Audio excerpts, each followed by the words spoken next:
course, yung emblem na bagong luma with Impure Rage. Kasi again, every tick nung yung first skill, ay may possibility na ma-unli tick mo yung Impure Rage. Kasi yung cooldown niya nagsisynchronize dun sa tick per damage ng iyong first skill. At talagang napaka-importante kung paano i-execute ng ating mga teams ang kanilang inilatag na draft for RSG. Gusto nang kuhanin yung pinaka-tempo para sa laban, para naman din sa Minana Evos, kailangan na nilang bumawi in terms of points. Ito na ba ang kanilang pagbabago na inaantay? Malalaman natin yan. This is Game 1, Minana Evos versus RSG Philippines. Ang ganda sinabi mo, no, yung about sa pagbabago. Kasi nakita natin first 2 weeks, nilaro-laro nila yung mga mga heroes nila. Parang may mga players nila dito. Nauna yung grupo nila Boyet, next naman yung kila Sumpak, at ngayon pinaghalo-halo na nila. So feeling ko ito na yung nakita nila na sa bawat roles na yon, doon sila magaling. Parang sama-sama puwersa ang Yeah. gustong gawin dito ng Minana Evos. Ngayon naman, para sa side ng RSG, yung natin kakalimutan na isa din ang tapang... Grabe! Ano to? West side na palitan para sa ating mga marksman. May kita natin emblem build brought to you by FWD Insurance. Uy, Eman, grabe si Eman magbantay ng mga push. Tayuan lang no? Oh, ito yung actually, in late lang din na natutunan to. Yung yung adaptive damage kay Beatrix. Sobrang laki ng impact. Dati, yung Beatrix versus Claude, lamang yung Claude dyan kasi with quantum charge, pag bumili ka Leather Jerkins, di kayo makapag-trade ng Beatrix sa'yo. Pero si Eman dito, dahil meron siyang adaptive damage, nakataks yung DPS sa early game. Hindi ka rin talaga kaya i-outpoke ni Claude kahit naka-Leather Jerkins pa siya. Kaya pala nakatayo lang din si Emma. Usually kasi diba pag ganun, maingat din. Yep. Ganun din naman masasabi na very prepared. Laki ng At XP mga gap. Aray, ang laki ng XP gap. Wow. Grabe. Nakikipag-normalan yung Claude. Napakadalang natin makakita na lumalamang yung Claude against sa Beatrix sa early phase ng ating game. Pero tumama doon yung 1-2 part combo mula kay Aqua. Nakikipagsunugan si Nats. Level 3 pa lang naman itong magkabilang XP layer natin. So walang threat para sa pagtalon. Pero bibilisan nila pag-clear ng minions dito. Burusco nag-aabang. Tyrant Ravens. Level 4 sila. Pero nandun yung Mystic Guard. Blast the Flicker! Aqua secures that first blood. Isang mabilis para sa kanila. Ginamit agad ang Flicker. Mukhang RSG yata makakakuha ng third objective. Lost Insanity at nasecure na nga ng RSG yung unang turn nila ating game. At tarasan muna ang kupunan ng Minana Evos dito. Pero ng kalamangan na nakuha nila. Sobrang lupit ni Nats tsaka ni Aqua. Kinuha nila yung turtle kay Ira. Hindi siya naka-retry. Nagulat siya eh. Pre, grabe yung nyo Grabe yung combo nyo. Hindi ko na-retry Yung connection niya dun Oo. Parang iba. Tsaka yung connection nila dun sa turtle.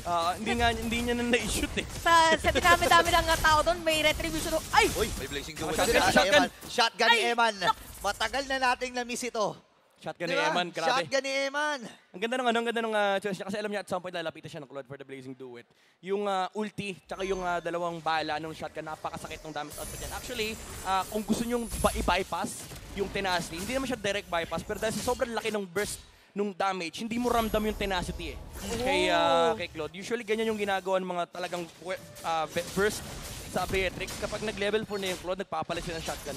Para pag if ever na pumasok ka, gulat, uy! Yes. Saan nga galit yung damage? So, yung kailangan bantayan ngayon ng Claude. Less instance kasi ng damage source. Yung iba, kung talagang gustong-gusto mong bugbugin yung Claude na naka-tenacity, shotgun tsaka sniper. Oo nga So, tingnan natin kung anong mangyayari ngayon para sa ating laro. So, still, pero malaki agad ang kalamangan ng RSG, by the way. Uy, At nasa may bottom lane, para nasasaktan si Lord JM. Yun nga ang magandang ginagawa rin dito ng RSG, hinahayaan lang nila. Kaya ni Nuts yan, hayaan lang natin sila. Umikot lang tayo, priority lang natin itong gold lane. And at the same time, makukuha naman natin kasi 20 seconds pa naman para sa second third ng ating game.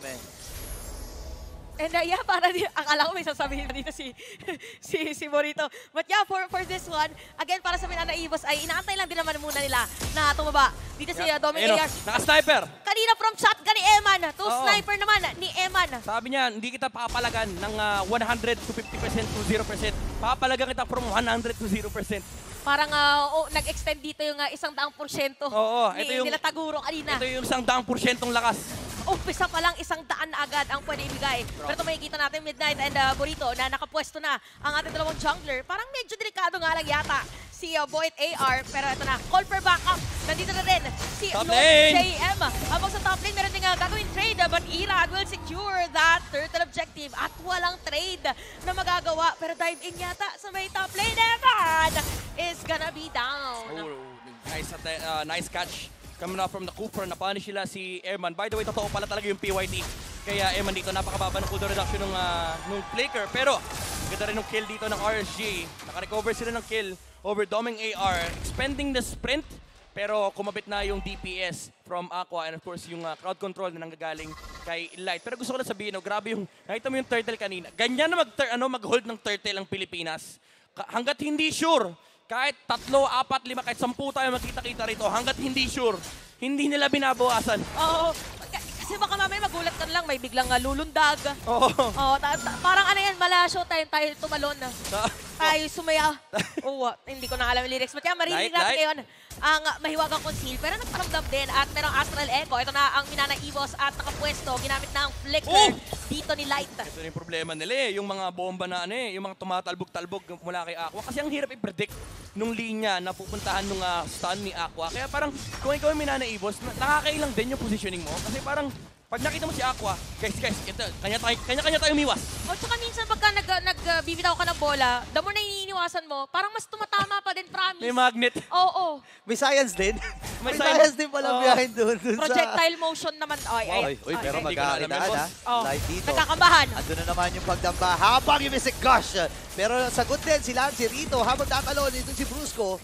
Sakto yung paulan dito ni Eman.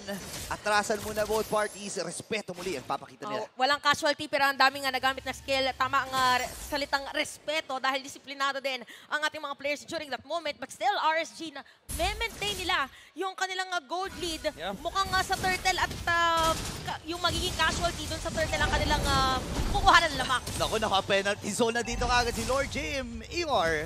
Habang si Nats, sinusunog-sunog lamang siya. Pangatlong Turtle ng ating game. Pero sabi naman ng Minana, kami naman ngayon na magsisimula. Nats, Irad, andun din si Aqua sa may bandang likuran.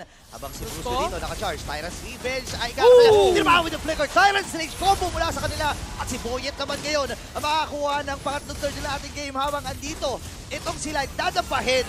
Kasabay pa nga ng Mystic Gush. Aqua again.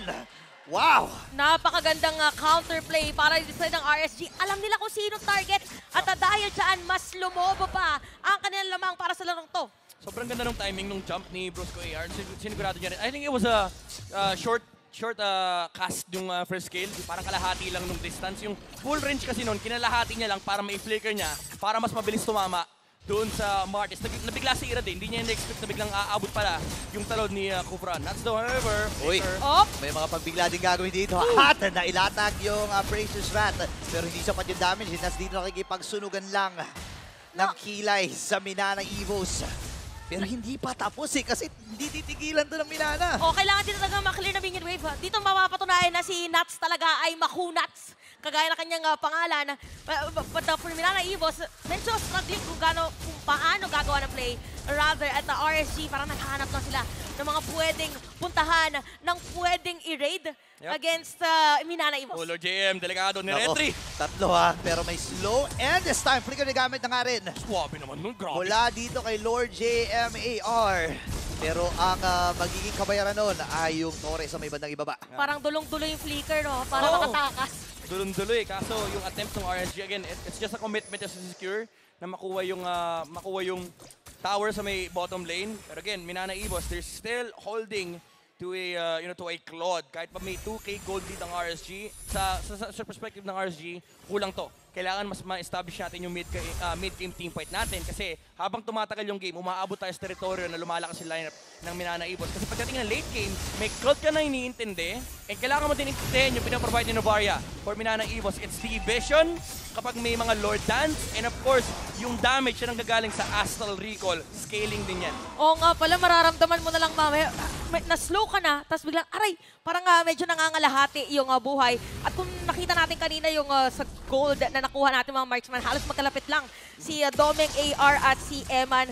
Ganto na kaimportante ang vision para sa ating dalawang kupunan. At nandito na rin ang unang Lord na pwedeng pag-agaw. Ayan o, ito na yung sinasabi ni Midnight kanina Sa Pilipinas lang makikita yung ganito ka-intense guys. na mga sayaw. Yan, ito yung mga dinampot ng ibang region dito sa Pilipinas. Pag hindi sure, kahit 35k, kahit 10k, kahit 5k HP Lord, i-reset natin. Uy, pero tingnan natin na si Brusco Oh! AR din sa pipidaling ko na pero makakaiwas si Eman dito habang Blazing Duels. Alam niyo naman ang pataka si Eman pero Flicker 10.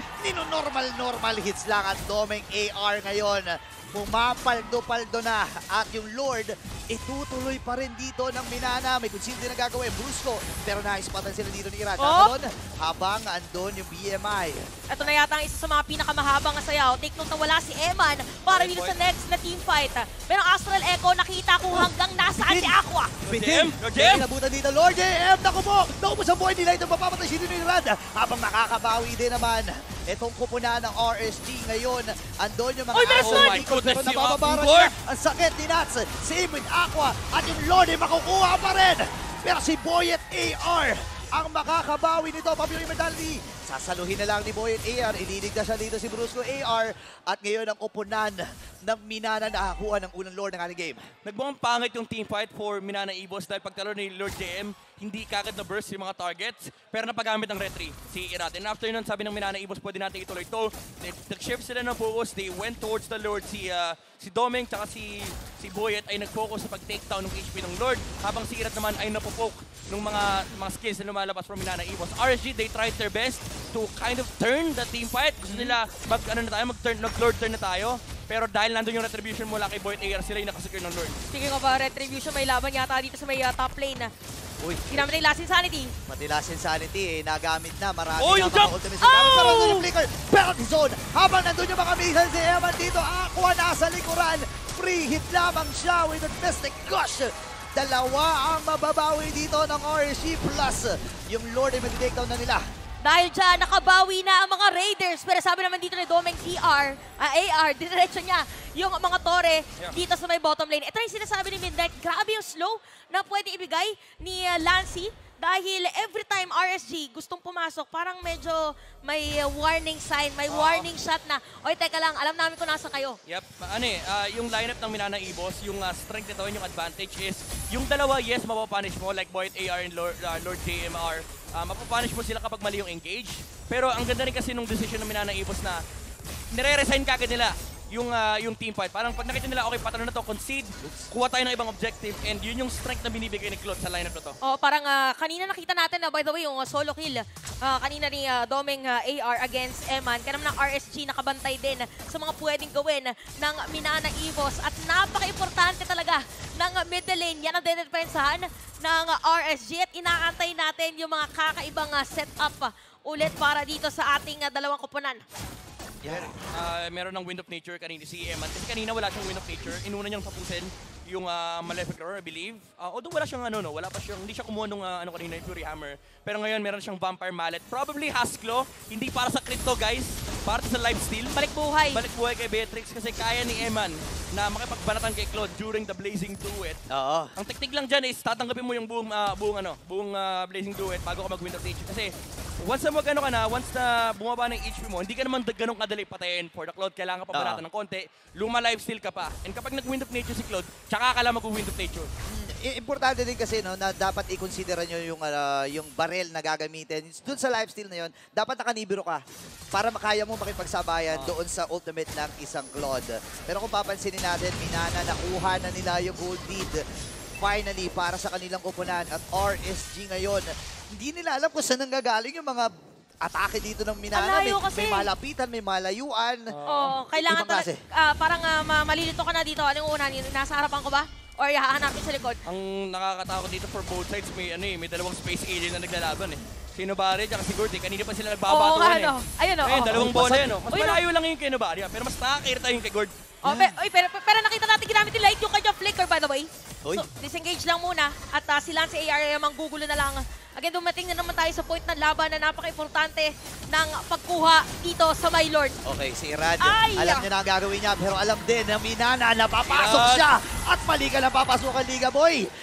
Light dito at ang buong kupunan ng RSG ay aatras na rin.